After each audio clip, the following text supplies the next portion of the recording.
It's day 167. It's also October 20th, 2019, and we're in a place called Schurz, Nevada. You ever wake up in the morning and ask yourself, what am I doing? And more importantly, why? Yeah, me too. Hi, my name's Craig, and this is my story. A story about life out there. For visuals while listening, search Life Out There on your favorite social media platform or use the links in the podcast description. So how did we get here? Well, we woke up on October 16th to yet more rain on California's northern coast. So decided that we had taken on enough water along the coast, it was time to hang a left and trek up into the mountains in search of the sun. And even more cool stuff to look at. Not to mention fewer crowds. We had no interest in the crowds we would encounter if we got any closer to San Francisco. And let me just say, the drive through Trinity County and Six Rivers National Forest definitely does not disappoint. While watching the scenery shift from coastline to high country forests dotted with the changing colors of fall was as picture-worthy as anything. Trinity County covers some 2 million acres of Northern California, and it's known for its rugged terrain and thick forests. The Six Rivers National Forest is a perfect representation of this scenery, spanning 137,000 acres of its own. And without even realizing that, as we wandered east, a sudden and startling reality check was in store as we drove into and through Whiskeytown National Recreation Center. I was unexpectedly hit with the contradiction between what I was remembering of the area and what I was looking at. I was remembering the 90s, when I was on an assignment with my employer in Redding and Chico, California. Newfound friends and I would spend every weekend up in the recreation area exploring, boating, camping, enjoying the beauty and wilderness of the area. Hours of fun on both Whiskeytown Lake and Shasta Lake. I'd actually learned how to water ski that summer. I never got very good at it. In fact is, I can't remember ever trying it since. It was all those memories in my head. But what I was looking at was heartbreaking. I had forgotten that just last year the area fell victim to a wildfire. It would come to be known as the Carr Fire. It would be learned that a flat tire on a vehicle, in which sparks from the rim hitting the asphalt on July 23, 2018, would be the beginning of 38 days of devastation. Winds in the area would whip the flames into a wall of fire that would move with tornado-like force, creating wildfire conditions that the state of California had never seen or dealt with in its entire history. Every agency available, including law enforcement, firefighters, FEMA, U.S. Forest Service, even Fish and Wildlife would work together tirelessly to react to the violence and speed of the fire while simultaneously evacuating over 38,000 residents and visitors in the area. The fire would be contained on August 30th, but hotspots and flare-ups would be battled well into the fall of last year. In the end, 8 people would lose their lives to the fire, including 3 firefighters. 1,604 structures would be lost, 1,077 of which were homes. Nearly 300,000 acres of pristine forest would be lost to the fire, and this devastation would come at a cost of over $1.6 billion. It's one thing to hear of this in the news and watch coverage of it on TV. It's a very different thing to stand here and look at the devastation firsthand, over a year after it happened. And I can't even for a second begin to imagine what it must have been like to be here and watch it happen. I'd spend an entire afternoon at the Whiskeytown Visitor Center, relearning some of the history of the area, an area at the heart of California's gold rush era. I always loved how the area came to be known as Whiskeytown. Local folklore tells the story of Billy Peterson, a miner in the area, One afternoon, there'd be an unfortunate incident in which the pack on his mule's back would break loose, sending a barrel of whiskey down a hillside, breaking on the rocks below. Watching its contents spilling into a creek, he would proclaim it Whiskey Creek. The small settlement that sprang up next to the creek would become known as Whiskeytown. And it's pretty clear the name stuck. It was also nice to read of the significant effort and resources being put into the rejuvenation of the area. I could already see signs of new vegetation beginning to spread across the charred remains of the original growth. I think the hope that future generations will have the opportunity to experience the beauty of the area as we have is alive and well. From Whiskeytown, we drove into Shasta Lake, California, and spent the night at a scenic overlook just below Shasta Dam. The weather's dried up dramatically from the coast, providing awesome 65-degree days. But the nighttime temps are dropping pretty quickly as we travel higher into the Sierra Nevadas and further east. The next day would bring us from Shasta Lake, across, and down to Susanville, California. From Susanville, we continued on down toward and through Reno. We'd make a quick stop in Reno for gas, but made a quick escape as well. Too much population around here for our tastes. Having not really paid attention to the area for years, I was surprised to learn that Nevada's biggest little city in the world wasn't little at all anymore. Over 200,000 people call this place home. So it was back out to the wide open spaces for us. As we climbed into the mountains around the Washoe Valley, camping opportunities were everywhere. We picked an exit, found a spot, and called it a night. Surprise came almost immediately as the winds picked up. It was kind of exhilarating watching TV, listening to the winds howl around the outside and whistle through the exterior fixtures of the RV. They got so loud during the night that the sounds, along with the gentle punches the RV was taking, woke me up from time to time. We also did not expect the dramatic temperature drop through the night. We woke up shivering around 2 a.m., and by 4 a.m. the extra blanket wasn't doing the trick, so I had to turn on the heat for a second time since beginning this adventure last May. By morning, the temps had dropped below freezing. Thankfully, the high desert sun warms things up pretty quick once she pops up over the mountains. The lesson here? I think we fiddled around exploring up this way long enough. It's time to stop tempting fate and get my two little road warriors and myself further south. As we hopped back onto Interstate 580, I noticed a gate on the freeway on-ramp. It was open, of course, but what caught my eye was the sign on the gate that read, "Road closed, high winds." Now, I don't think I'd ever seen a freeway on-ramp with a permanently installed gate on it, which would indicate that the freeway gets closed pretty often. And yep, a quick read would tell me that we had apparently just spent the night in an area that is known for high wind activity. The geography of the area is such that it essentially creates a wind tunnel through the Washoe Valley. And during extreme events, roads are closed for public safety. Another reason, I guess, to get ourselves south. But as usual, I don't stick with a game plan very well. Our plan to head south was derailed by a simple road sign. Lake Tahoe, next exit. I hadn't been in Tahoe for years. So, next exit, we did. The scenery in the area is even more stunning than I remembered. Maybe it's because this time I wasn't in a casino the whole time I was there. And another random memory. The last time I was here was in September of 1995. I remember it specifically because of the brief encounter Mike and I, a buddy from work, would have with two of the lawyers working on the O.J. Simpson trial. Mike and I were working on an acquisition in the Bay Area for Thorn Americas at the time. We'd taken a 4-day weekend over the Labor Day holiday for a road trip to Lake Tahoe. I'd just bought a brand new Jeep and was itching to get it out on the highway. During an afternoon in a casino, we walked past a card room that had been roped off and a security guard posted on either side of the door. Now, to most, that might mean, mind your business, move along. Not us.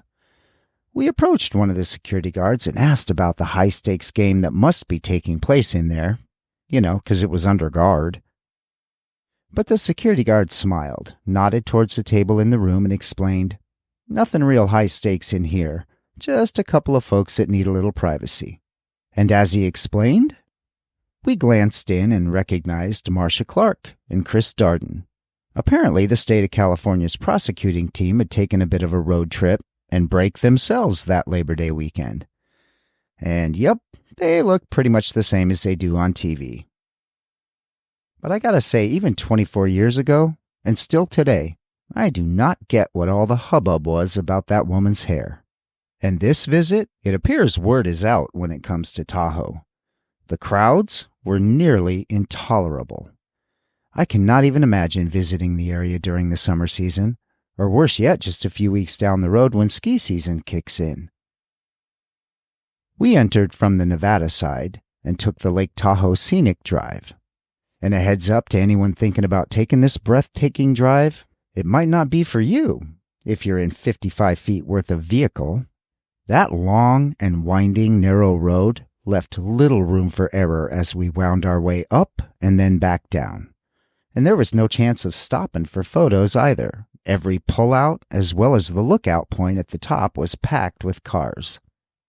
At times, cars would stack up pretty good behind us, so I was grateful for the 10-mile-an-hour signs, given that was top speed for us anyway, on 9% grades with hairpin turns. I did manage to snap a couple of photos, but for the most part, I was focused on maintaining that white-knuckle grip on the steering wheel. And coming back down on the California side of the lake, we'd pass through places like Tahoe City and Squaw Valley before coming out in Truckee. And here would be an example of the beauty of random travel. We could have dove a bit deeper into California before heading east or south. But when I considered a stop for gas, only to read nearly $5 a gallon for gas, it was right back into Nevada just outside Reno for us, and a much more palatable $3 a gallon. Nearly $2 less than just 33 miles behind us in Truckee. Maybe next time, California. Anyone else out there ever crossed the California-Nevada border 3 times in 24 hours? We had done one great big circle, ending up very near where we were last night. But this time, we'd do a quick night in Verdi, Nevada, just a few miles outside of Reno.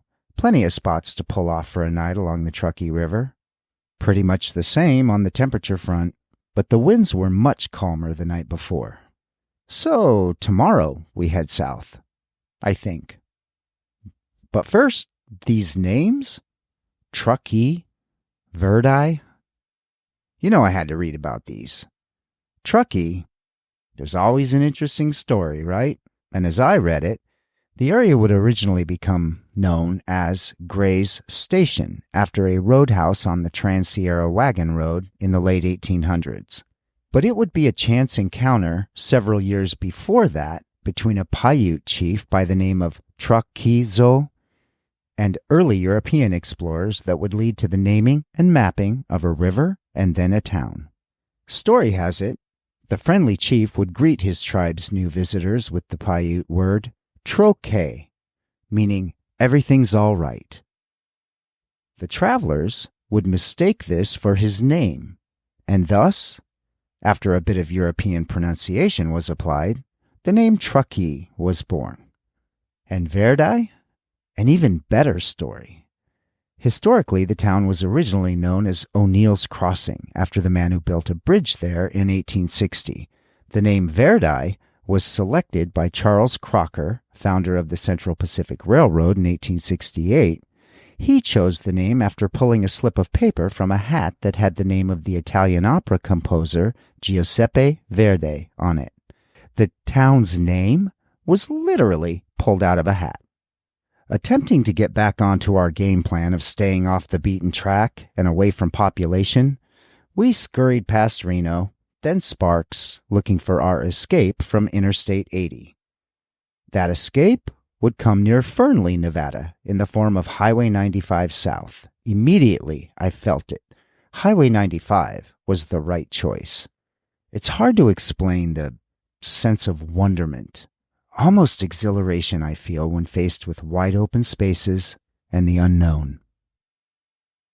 Miles and miles of open road with only the occasional passing car. Among the few signs of civilization beyond the asphalt beneath our tires are the power lines following alongside. Power poles blinking by, like the dotted lines blinking by on the asphalt. The occasional fence states, in no uncertain terms, that others were once here and called this place their own, but somehow, desolation has reclaimed it. Then we round a bend or crest a mountain, and the blur of the open road comes into focus for just an instant, in the form of a small town. Now for most, it's just that, an instant, and then back to the blur of the open road. But for us, it's about stopping, looking, wondering, seeing, touching, even feeling, and then researching and reading. And when I'm really lucky, asking, but more importantly, listening. Listening to somebody living there. Living it. My greatest curiosity comes from driving through towns where businesses are closed and homes are boarded up tight. What happened in each of these locales? There was a point in time when another human being thought it was worthy of putting hammer to nail, investing time, sweat, and money to build what they would call home. This was a spot in the universe that deserved their efforts. And then just as dramatically as it sprung from their efforts, it now stands alone, giving way to the elements, and it deserves our efforts no longer. The killing off of small-town America and all the ugly truth of it. Whether that's good or bad, or just the cost of progress, well, that'll be left to each of us to decide for ourselves, and for history to judge, I suppose. And that's how we found Schurz, and a girl named Sue, a town of some 500 folks on the Paiute Nation Indian Reservation. It was just a closed-up gas station, not unlike hundreds of other failed gas stations in small towns everywhere. But what struck me here was how new this failed gas station felt. Such a strange contradiction. Something brand new was used up, old, and thrown away so quickly? The style of the building, how it was painted, the layout of the lot, all pointed to an establishment in its adolescence. Even the concrete walkways were still as white, crackless, and devoid of aging as the day they were poured.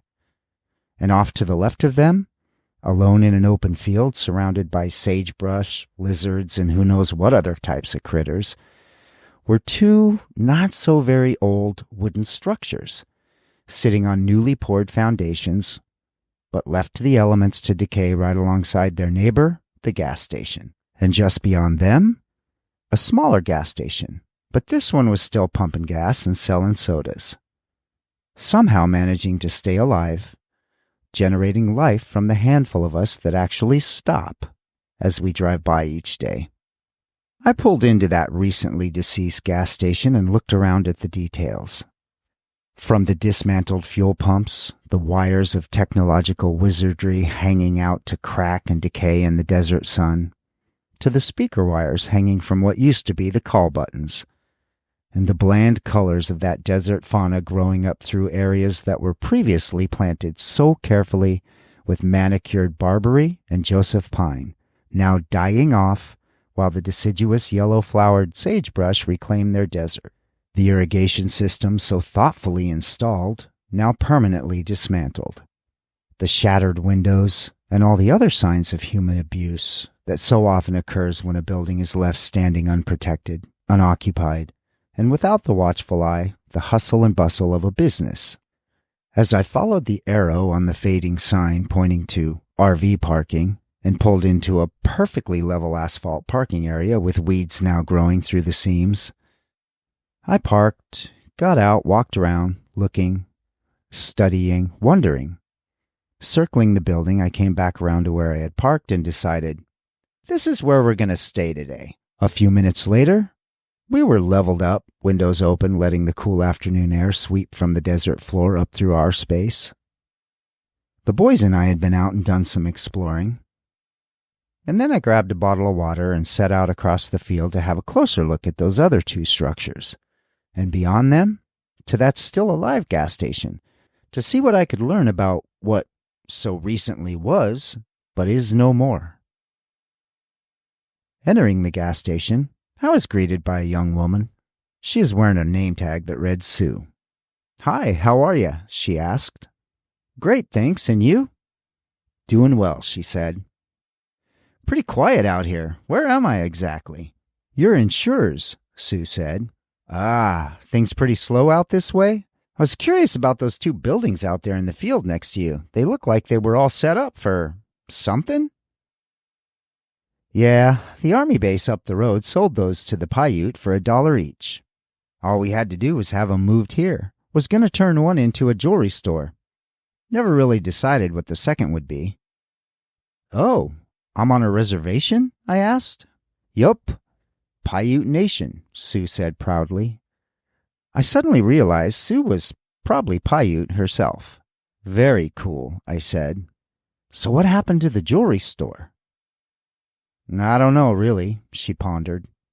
"It just never really happened, I guess." That's too bad," I said. "Sounds like it would have been cool. What about the gas station truck stop next to it?" Bad management," Sue said. "Bad management?" "Yeah, they built it with a flat roof, and when the rains came, the walls filled up with water. Ruined it." "Oh, really? That's sad. And they just decided not to fix it? It looks so new," I said. "Yup, bad management," she proclaimed again. As another customer came to the counter, I could tell our conversation was ending, so I scooped up my snacks and fresh bottled water, bidding Sue farewell and asking, "Okay if we hang out over there for a night or 2? "No problem," Sue waved. I headed back out across the field and past that almost jewelry store. And walking back across the open field, again those 2 abandoned buildings, watching the occasional tiny lizard dart from underneath one clump of desert weed to another, I wondered, there's certainly more to this story, maybe more than Sue knows anyway. Irrespective of the details, I'm struck by the disposable nature of it all. First, the Army builds and uses, one would assume for a little while anyways, a couple of buildings and then sells them for $1 each as a form of disposal. It appears they had at least tried to repurpose them, but now that new purpose has not yet been found, and by the looks of things, most likely won't. Another few years alone on the desert, and they'll succumb to the same fate 100 other buildings in the area have. Something built and then thrown away. Disposable. And then right next to them, hundreds of thousands of dollars were spent and materials used to build this fledgling fuel station. And whatever the real series of events were, the fact is that within just a matter of months it went from being built to standing alone in the desert of Nevada, on top of the 80,000-gallon fuel tanks buried below, becoming part of the useless footprint of man in the middle of a Nevada desert. Disposable. A curious lot, we humans are. A sheriff would pull in and circle the lot as Doogie and I were out for our last walk of the evening. He stopped and asked if everything was okay. "Pretty awesome, actually," I told him. "Just gonna grab some shut-eye here and head out in the morning if that's okay." "No problem," he said. "Just watch your little guy there," he smiled, looking down at Doogie. "There's lots of broken glass and stuff around here." "Will do, thanks." He nodded and drove off into the night. I'd shut off the generator and TV as dark fell and temperatures dropped. The 3 of us curled up on the bed, called it a night. Drifted off to sleep thinking about tomorrow's drive south and wondering what we'll learn there. Turns out, this thing called life comes with a lot of rules. Maybe it's time to break a few. Because you can. No, seriously. You can.